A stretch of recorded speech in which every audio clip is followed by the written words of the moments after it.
Hello বন্ধুরা, আশা করছি তোমরা সকলেই খুব ভালো আছো। আমিও খুব ভালো আছি।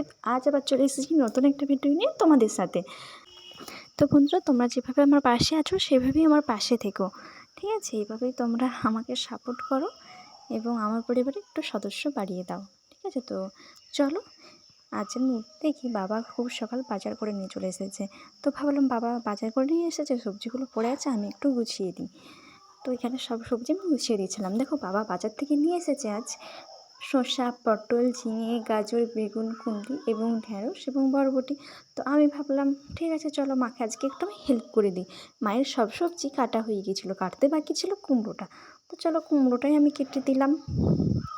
এই দেখো বন্ধুরা, যতক্ষণ আমি কুমড়োটা কাটতে থাকি তো তোমরা আমার ভিডিওটায় লাইক কমেন্ট শেয়ার করে দিও, ঠিক আছে? তো আমার কুমড়ো কাটা হয়ে গেছে, আমি এরপর কেটে দেবো শাকটা।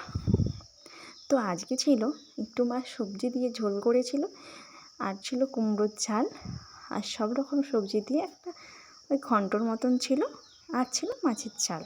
তো চাটনি, পাঁপড়, দইটা ওটা প্রতিদিন আছে, ওটা আর কি বলবো নতুন করে। যারা রোজের ভিডিও দেখো তারা ঠিক বুঝে নেবে, ঠিক আছে? চল দেখো, কুমড়ো শাক আমি কেটে নিয়েছি, এবার এগুলো কুচ করে দেবো। তো আমি ভাবলাম এই সবজিগুলো মায়ের একটু কুচ করে দিই। তো সবজিগুলো কুচ করে দিলাম মাকে, তারপরে আমি চলে গেলাম আমার মেয়ের সমস্ত জিনিস রোদ্দুরে মেলা ছিল সেগুলো তুলতে। তো এটা একটু ভিজে ভিজে ছিল, তাই আমি একটু উল্টে দিলাম। তো মায়ের শাড়িটা আমি এরপর তুলে নিয়ে চলে এলাম। তুলে নিয়ে আসার পরে মায়ের শাড়িটা যেখানে থাকে আমি সেইখানে রেখে দিলাম। তো এরপর আমি যাবো স্নানে। দেখো বন্ধুরা, আমি স্নান টান করে চলে এসেছি।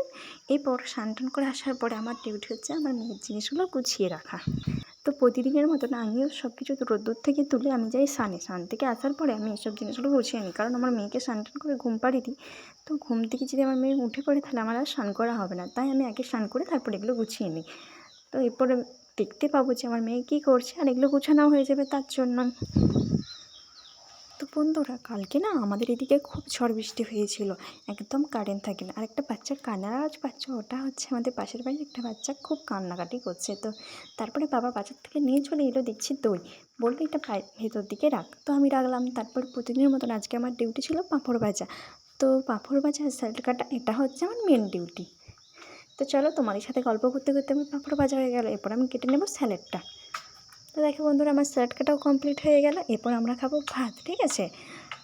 চলো আমরা খাওয়া দাওয়া করে নিই, আর তোমরা আমাদের তো বন্ধুরা, আমি এখন খাওয়া দাওয়া করে চলে এসেছি। খাওয়া দাওয়া করে এসে দেখেছি যে প্রচণ্ড মেঘ উঠেছে, তো ঝড় বৃষ্টি হবে, তাই আমি ভিডিওটা আর বড় করবো না। ভিডিওটা আমি এখানেই শেষ করছি। ভালো লাগলে লাইক কমেন্ট শেয়ার করে দিও। Tata, by.